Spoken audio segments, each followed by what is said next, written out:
नमस्कार, मैं आयुषी वर्मा। आप देख रहे हैं दिल्ली शिबा न्यूज़। देश विदेश की छोटी बड़ी खबरों के लिए देखते रहिए दिल्ली शिबा न्यूज़। खबर विस्तार से। विधानसभा चुनाव का बिल्कुल बच चुका है, चुनाव की तैयारी हो गई है, नॉमिनेशन की प्रक्रिया भी चल रही है। ऐसे में लोक समाज पार्टी जो है उन 5 राज्यों में कहाँ चुनाव लड़ोगी, क्या तैयारी है वहाँ? देखिए, 5 राज्यों में जैसे मध्य प्रदेश, छत्तीसगढ़, राजस्थान, तेलंगाना और मिजोरम। तो तेलंगाना और मिजोरम में लोक समाज पार्टी का कोई संगठन अभी स्थापित नहीं हुआ है। राजस्थान में कुछ ज़िले में जिलाध्यक्ष बने हैं, लेकिन अभी वहाँ पर भी नहीं है। मध्य प्रदेश और छत्तीसगढ़ में लोक समाज पार्टी जो है चुनाव लड़ रही है। मध्य प्रदेश के लिए 20 टिकट और छत्तीसगढ़ के लिए 10 टिकट हम भेजे हैं। कल जो है अंतिम जो है नॉमिनेशन का दिन है। अब देखते हैं कि कितना लोग नॉमिनेशन फाइल करके क्लियर करते हैं। जो क्लियर हो जाएगा वही लोक समाज पार्टी का प्रत्याशी है। लोक समाज पार्टी के साथ गठबंधन में लड़ रही है, अकेले दम पर चुनाव करेगी? नहीं, अभी देखिए, हमने तो प्रयास किया था कि जो भी पार्टियां जो क्षेत्रीय हैं या राष्ट्रीय हैं वो उनसे गठबंधन हो जाए, लेकिन उनको जो है जो राष्ट्रीय पार्टियां हैं या क्षेत्रीय हैं उनको लोक समाज पार्टी के लिए तवज्जो नहीं मिला।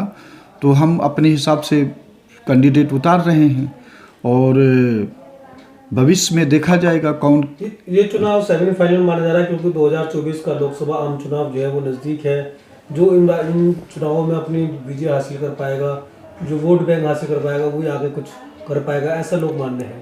ये तो डेफिनेट है कि 2024 का लोकसभा का जो चुनाव है उसके लिए ये सेमीफाइनल है। और ख़ास करके 2 राष्ट्रीय पार्टी भाजपा और कांग्रेस के लिए अभी तक का जो सर्वे है वो जनमत भाजपा के खिलाफ है। आगे क्या जनता का मूड होता है, क्या परिवर्तन होता है, वो तो नहीं कह सकते हैं, लेकिन लोक समाज पार्टी का भी इन 2 राज्यों में मुझे 99% विश्वास है कि खाता खुल जाएगा। क्या नहीं लगता है ये अध्यक्ष साहब की अगर ये तो आप चुनाव मजबूती से लड़ेंगे तो कहीं कांग्रेस को नुकसान होगा और बीजेपी को कहीं ना कहीं फायदा हो जाएगा? देखिए, अब किसी को नुकसान नहीं, भाजपा का हमारा जो लोक समाज पार्टी का विजन है किसी को मिटाना, किसी को बढ़ाना नहीं है। हम संविधान के तहत लोक समाज पार्टी को इस देश में स्थापित कर रहे हैं और उसमें किसी का नुकसान है, फायदा है तो वो जाने।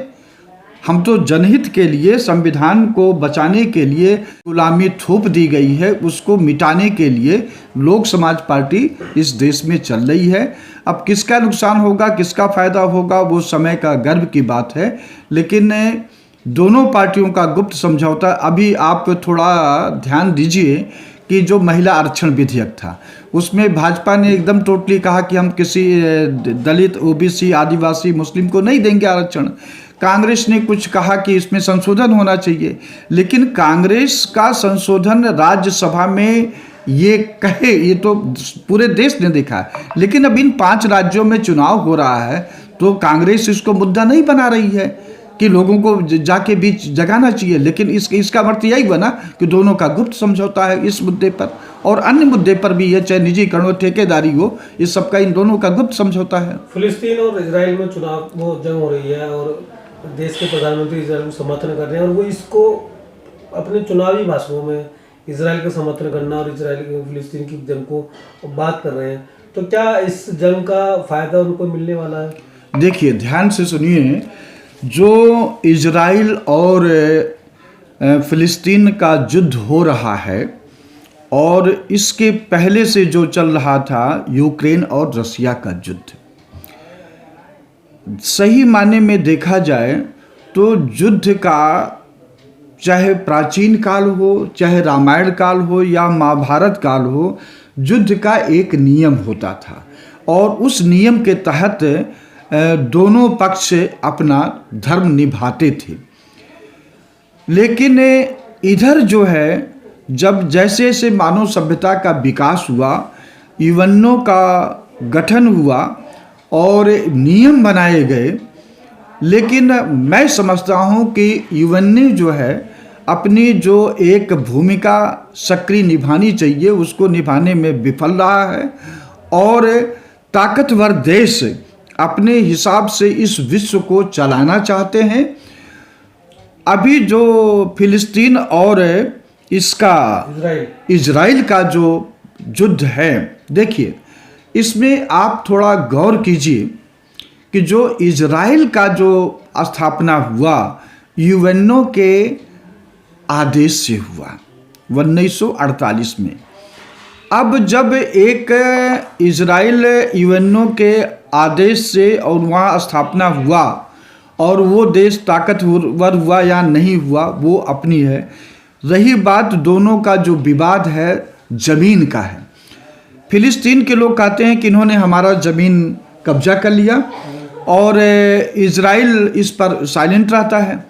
अब थोड़ा आप 7 अक्टूबर को देखिए, 7 अक्टूबर का जो घटना हमास ने किया वो निंदनीय था और है।